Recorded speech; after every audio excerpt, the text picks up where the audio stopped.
மதுரையில் நடைபெறவுள்ள ஜல்லிக்கட்டு போட்டிக்கு காளைகள் தற்போதே தயார் செய்யப்பட்டு வருகின்றன. ஜல்லிக்கட்டு காளைகளுக்கு ஆண்கள் நிகராக பெண்கள் பயிற்சி அளித்து வருகின்றனர்.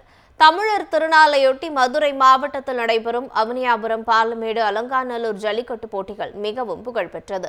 ஜல்லிக்கட்டு போட்டிகளுக்காக மதுரை சுற்றுவட்டார கிராமங்களில் காளைகளுக்கு பயிற்சி அளிக்கப்பட்டு வருகிறது. ஜல்லிக்கட்டு காளைகளுக்கு ஆண்களுக்கு நிகராக பெண்கள் பயிற்சி அளித்து வருகின்றனர். உடற்பயிற்சி, சத்து நிறைந்த தீவனம், நடைபயிற்சி, போட்டிக்கு முன் மன உறுதி அனைத்தையும் கவனித்து காளைகளை வீரத்துடன் களமிறக்க பெண்கள் தயார்படுத்துகின்றனர். மதுரை மாவட்டம் சிறுதூர் பகுதியில் 3 தலைமுறைகளாக மாடுகளை வளர்த்து வருவதாக பிச்சை என்பவர் தெரிவித்துள்ளார்.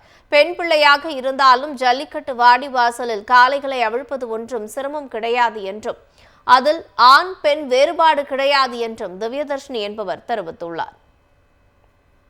இவர் பேர் வீரா.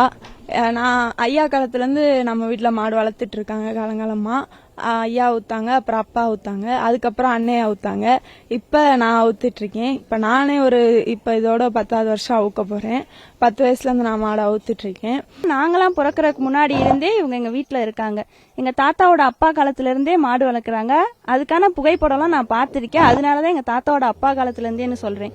பயிற்சி அப்படின்னு பார்த்தோம்னா நீச்சல் பயிற்சி, நடை பயிற்சி, மண்குத்து பயிற்சி, அது கொடுக்கறது போக உணவுல வந்துட்டு பருத்தி விதை, தேங்காய் துருவல், மண்டவெல்லம், அந்த மாதிரி எக்ஸ்ட்ரா கடலை மிட்டாய், வாழைப்பழம் அதெல்லாம் எக்ஸ்ட்ராவா இவங்களுக்கு சேர்த்து கொடுத்து இவங்களுக்கான ஊட்டச்சத்தை நாங்கள் இது பண்ணுவோம்.